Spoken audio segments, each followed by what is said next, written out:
Today's video centers around a man of God, but the usual pious kind, mind you. The priest we'll be talking about today is probably the most psychotic and fanatical individual you could ever come across. To be honest, he's more of a sinner than all of us combined, but what makes this malicious character so incredibly dangerous is his unshakable belief that he's doing the righteous thing no matter how bloody it gets. If you haven't guessed by now, we're talking about Hellsing's Alexander Anderson, and in this video, we'll be exploring his murderous history to see what makes this weapon of God tick. But before we dive in, please take a moment to like this video and subscribe to our channel. It might just be a small click for you, but to us, it means an awful lot. With that out of the way, get ready for some ultra-violence because here we go. Anderson's origin, the priest's early years. When talking about a character that has a list of feats as long as Alexander's, it's kind of important to take a look at the beginning. For Anderson, the journey began in the 4th chapter of the original Hellsing manga. According to creator Kota Hirano, the character was created as a foil to the series protagonist Alucard, as the vampire was just too powerful. Thus, Kota came up with the idea of a devout priest who serves as the most powerful weapon of the fanatical organization Iscariot. Interestingly, Hirano based the design of his most iconic villain on a character that he had come up with while working on a hentai manga. Unfortunately, the original publisher never got back to Hirano, even withholding the manuscript from the author. This must have been endlessly frustrating, but Kota found a pretty creative way to exact his revenge by using the same design in his later work. Other than Hellsing, a character like Anderson also makes an appearance in Kota's other manga, like the Crossfire series. Well, there's no doubt that the earlier publisher saw the error of his way after the character's success. According to Kota, he had also roughly mapped out how Anderson's story would end. He just detests stories where bitter rivals become friends by the end. And honestly, Anderson's ending might have been the best the character could have gotten. Father Anderson's design is actually pretty different from that of all the other characters around him. A towering physical specimen, his presence can be overwhelming from the very moment he enters a room. He looks pretty tame for such a prolific warrior and be seen sporting short-cropped, spiky silver hair. His eyes also have a unique purplish-blue hint, which is only made more stark in the anime. His most recognizable feature, though, has to be the large scar that marks his left cheek, the only outward sign of a polite priest's true nature.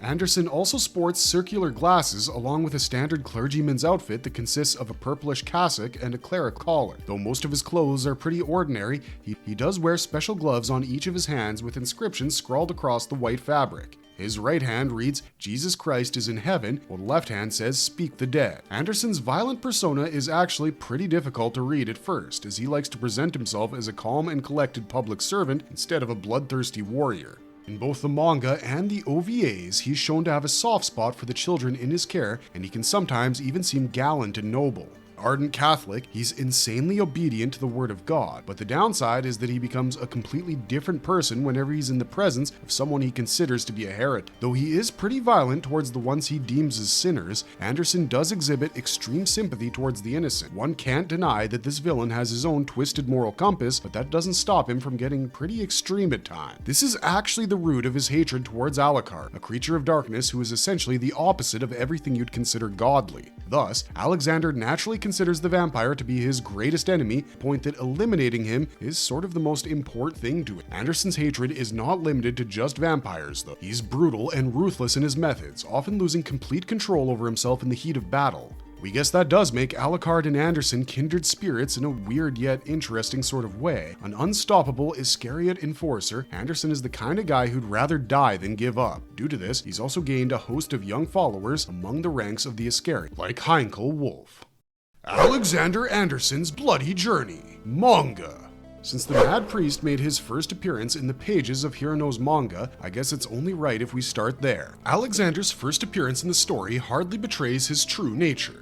We seem to be in his orphanage where a fistfight has erupted between two kids. After stopping the altercation, Anderson explains that violence must only be used against heathens and monsters. The lesson is interrupted by Anderson's fellow clergyman, Father Ronaldo, who convinces Anderson to travel to Northern Ireland in order to deal with Alucard and Ceres Victoria, who were on a mission in the town of Badrick. There, he found Hellsing's vampire hunters fighting ghouls and wasted no time in impaling Ceres Victoria with his blessed bayonets, which even Alucard didn't see coming. The vampire turns to find several Bible pages nailed to the walls of the hallway, which provide for quite an impactful entrance. Anderson finally shows himself, declares Iscariot's mission, claims himself to be the agent of God, the instrument of his divine punishment on Earth. A standoff ensues, and soon, the two decide to exchange fists. Anderson begins the encounter by impaling Alucard with his bayonets, while Alucard shoots Alexander right in the forehead with his trusted castle. Well, Priest's wounds don't take very long to heal. He surprises his foe by thrusting 2 more bayonets into his abdomen. The battle gets bloodier with each exchange, and the two immortal enemies kill each other over and over again. We learn that Alexander isn't actually immortal in the same way as Alucard. Instead, he's a human regenerator with a healing ability that far surpasses any normal human. For a few moments, Priest is able to gain the upper hand and decapitates Alucard with a swift slice of his bayonet. Then, he turns to Ceres with a terrifying smile. The young vampire tries to run away with her master's head, but the priest is far too experienced. He blocks her path, and it seems like the end is nigh, but Hellsing's leader, Integra, appears on the battlefield just in time to stop him from killing her. Despite this, Alexander is so single-minded in his mission that he turns on the leader of the Hellsing organization.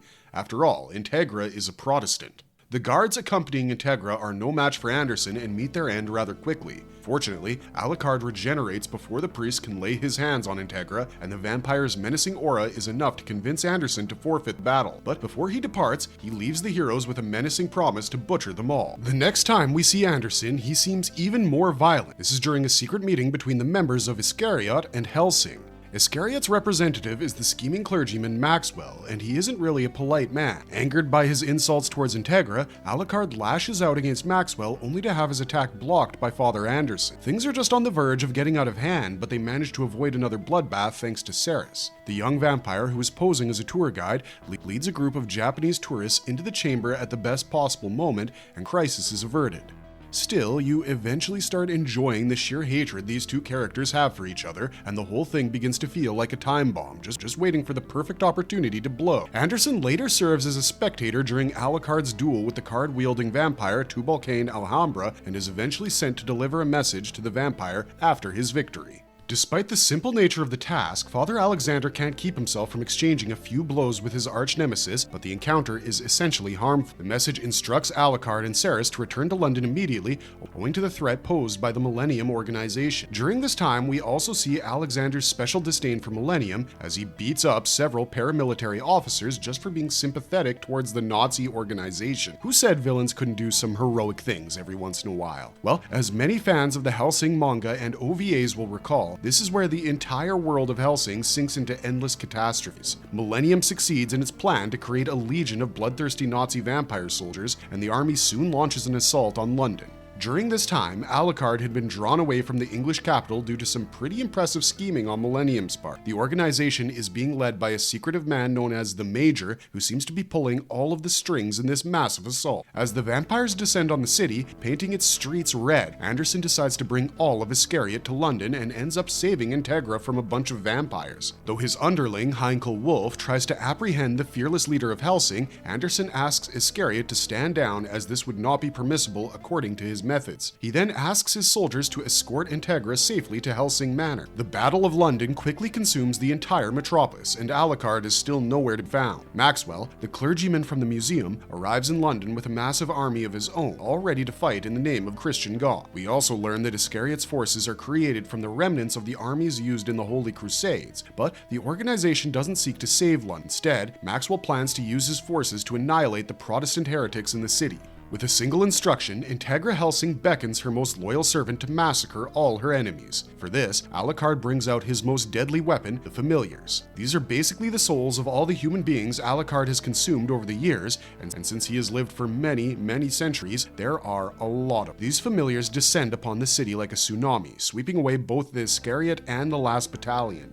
With his foe displaying his full might, Anderson decides that the time for the much-anticipated fight has finally arrived. He wishes the rest of Iscariot farewell, as he understands that the fight ahead might end up taking his life. Alexander slices through Alucard's familiars, and the vampire uses his new weapon, Jackal, to blow Alexander's arm off. Despite Alexander's ferocity and determination, Alucard's full power is too overwhelming for the lone priest. Though cornered, Alexander keeps taking down countless familiars until Alucard himself is impressed with his opponent's indomitable will. Alucard compares Alexander's skill to the man who had captured him so many years ago, Van Helsing, which which is sort of the highest compliment an immortal warlord can bestow. Anyways, the fight continues as Anderson takes down multiple familiars using an explosive bayonet-filled chain, but the sheer number of these dark entities is far too much for a single man. Anderson finds himself trapped in a bottomless pit made out of the undead, but he's rescued at the last moment by remnants of his troop.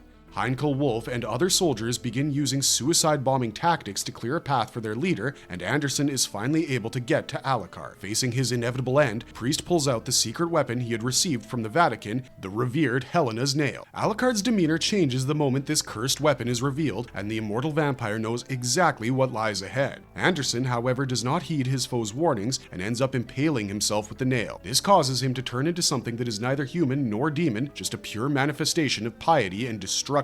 Anderson completes his transformation and almost defeats the immortal vampire using his newfound powers. In this form, Anderson's powers manifest in the form of thorny vines that attack and bind his enemies. Ceres tries to save her master, but she is no match for the enhanced Anderson. This causes Alucard to snap out of his dream of everlasting peace, and the vampire uses his dark magic to dissolve all the thorns holding him down. With a single devastating attack, Alucard plunges his hand deep into Anderson's chest, ripping his heart out along with the nail. This attack ends up destroying most of Anderson's body. It becomes evident that the priest is nearing his end. As he dies, Anderson has a strange epiphany about his enemy's immortality and asks Alucard whether he became a monster just so that he wouldn't have to cry anymore. In his last moments, Anderson seems to hear the laughter of the orphans in his orphanage, and his fading voice reminds the children to say their prayers daily. Then, Iscariot's greatest warrior finally crosses over to the other side. Though Anderson was a largely antagonistic force, we see both Alucard and Integra feel remorse about his death. Integra uses Alucard's sword to mark Alexander's grave cross, while Alucard acknowledges his enemy with an amen. Later, we see that Alucard does hold deep respect for Anderson as he tells Walter that he's just a brat compared to the formidable priest. In the epilogue to the manga, we see that Anderson's subordinate, Heinkel, has taken over her master's place as the human regenerator. This also marks the beginning of a new rivalry between Ceres and Heinkel, which closely resembles the one between their mentors. I guess history does repeat itself.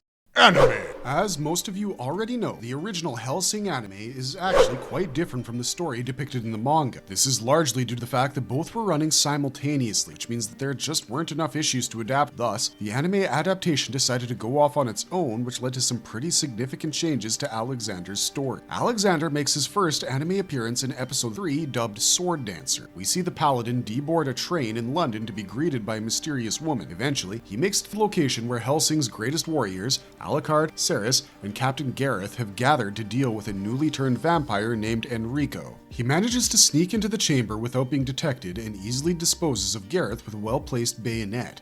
A terrified Ceres tries to defend herself, but Anderson just fires off another bayonet at the vampire's neck. Disabled falls to her knees helpless as Anderson moves closer for the kill. He tries to kill the newly turned vampire, but is stopped by Alucard's sudden appearance. Alucard plunges his hand into the priest's chest, and for a moment, we almost think that the battle is ended. However, Alexander quickly recovers and tells the vampire duo about Iscariot and their mission to rid the world of sacrilegious monsters like Alucard. Then, using smaller bayonets, he fixes pages of the Bible on the walls, prohibiting the use of black magic. After a couple of insults, Alucard and Alexander begin fighting. Alucard uses his trusted pistol Castle to fire a bullet into Alexander's skull at point-blank range, but to everyone's surprise, Priest recovers once again. This is when Alucard realizes that Alexander is not a mere human, but a regenerator. The vampire and the priest are about to attack each other once again when Integra arrives on the scene and manages to stop the fighting. Anderson tells Integra Hellsing that no one can get in the way of God's will when the leader of the Hellsing organization reminds him that his work was done with Enrico's killing. She delivers an order from the Archbishop, which finally convinces Anderson as the order compels him to return to the Vatican. He leaves the scene as Alucard and Integra watch with anger and disgust. Next time we see Anderson, he's accompanying Father Ronaldo and Bishop Maxwell during Iscariot's mission with the Hellsing organization. But unlike in the manga, he doesn't go to the museum with Bishop, instead choosing to go to the subways where members of the Hellsing organization, including Ceres, are taking care of a horde of vampires. Suddenly, Ceres enters a train car with consecrated copyrighted psalms that could only belong to one person. Before she can register this information, Ceres is attacked by Anderson, only to be saved by Alucard yet again. Another duel between Alucard and Alexander ensues, and both seem delighted at the prospect of facing someone who could actually pose a challenge. Alexander keeps attacking using his bayonets, while Alucard awakens his third eye to fire off a shot at the priest. Alexander is able to block the bullet with his bayonet, but the overwhelming power of Alucard's attack shattered. Alexander finds himself cornered by Alucard's rapid shots and seems to run away, but this is all just a setup to lure Alucard into his trap. The moment Alucard tries to follow the priest, Alexander disappears and throws a Bible right at the vampire. Alucard shoots the Bible, pages come flying out, binding the vampire within. Alexander rushes at Alucard and decapitates him, seemingly winning their encounter. When Ceres tries to find her master, she comes across his disembodied head. Though she tries to save Alucard's head by running away, Alexander is in hot pursuit, making escape almost impossible. Fortunately, Alucard's body begins to regenerate and a swarm of bats attack Priest. This gives Alucard just enough time to become whole, an act which terrifies even the fearless Alexander. Alucard rises to his feet and shoots both Priest's arms off with his newest weapon, the jack, but Alexander manages to avoid the killing shot. With his glasses broken and arms destroyed, Alexander is left no other option than defeat. However, the tireless priest still insists on fighting, rushes at Alucard with a mad glint in his eyes, bayonet in his mouth. Even this final attempt is blocked by the vampire, who finally forces Alexander to give up. Realizing that he's in no position to win, Alexander teleports away from the location, but with a promise that he will finally defeat Alucard the next time they meet. After this, Alexander is largely absent from the events shown in the anime. He does make a small appearance during Alucard's fight with Incognito. We never get the epic battle between the two great enemies. That's sort of a letdown, but thankfully it was all rectified with the release of the Hellsing Ultimate OVAs, which stuck pretty close to the original story. Anderson's intricate relationships. Heinkel Wolf and Yumiko Takagi. Both Heinkel and Yumiko are Alexander's underlings who seem to share a pretty close bond with their mentor. This is only natural, as it was Alexander who took them in as orphans and raised them into formidable warriors under his tutelage. Both women seem to share an almost unreal amount of respect for their mentor, and this is clear in every interaction they have with him. Though there are some times when Yumiko and Heinkel choose to follow Iscariot's orders over their mentor's desires, their relationship remains practically unchanged. When Anderson lost his life in the final battle against Alucard, both of them seem completely shattered and enraged. The desecration of Alexander's ashes by Walter enraged young Yumiko to such a point that she just charged right at the butler, losing her life in the process. Heinkel is actually much more measured in her approach and would eventually succeed Alexander as Iscariot's primary enforcer. Alucard! Well, these two definitely hate each other with every fiber of their being. But after so many encounters, they gradually begin to develop a sense of respect for each other's abilities. Alucard actually appreciates the fact that Alexander often goes out of his way, disobeying direct orders from Maxwell just to fight him. They seem to lose all self-restraint when facing off against each other, and actually show a great deal of reverence for each other's skill set. Alexander especially views Alucard as one of the greatest threats to God and mankind, which leads the priest to go to extreme lengths to eliminate his enemy. During their final battle, Alucard acknowledges Alexander's otherworldly strength and seems almost proud to be killed by such a worthy foe. But all of this changes when Alexander impales himself with the nail of Helena, turning himself into a monster. After this, Alucard no longer deems Alexander to be worthy enough to kill him, as he forfeits that right by sacrificing his humanity for power. After killing his opponent, Alucard almost sheds a tear, only to be reminded by Alexander that devils do not cry. With his final breath, Father Anderson utters a final prayer for his immortal foe. They both share an Amen. Enrico Maxwell. Maxwell was one of Anderson's most prodigious students who eventually rose to incredible power among the ranks of the church. Anderson seems to be extremely proud of Maxwell's achievements and seems to be extremely close to the clergyman even after he became a bishop. Though he constantly disobeys Maxwell's orders, this is always in service to the mission, which Anderson always ends up accomplishing. The duo share an immeasurable hatred for Protestants and Hellsing, even showcasing disdain for the entire nation of England time. However, when Maxwell eventually turned into a power-hungry tyrant, Anderson showed visible displeasure. During the Battle of London, it was Anderson who brought about Maxwell's untimely demise by shattering the glass shield protecting him from the ghoul. Though Maxwell begged his teacher to save him one last time, Anderson remained unmoved and just told his student that he was a daft fool. In his final moments, when Anderson hears the laughter of the orphans under his care, it's Maxwell whose voice sounds the most prominent. This shows that despite the bishop's villainous turn, Anderson still had love for the foolish boy whom he had once taken into his care. Sir Integra Fairbrook Wingate's Hellsing.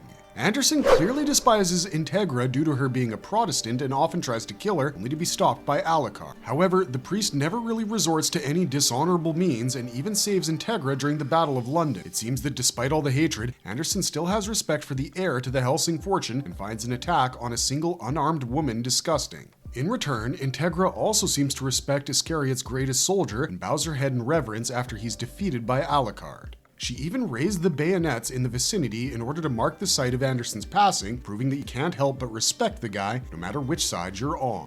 Cerys Victoria.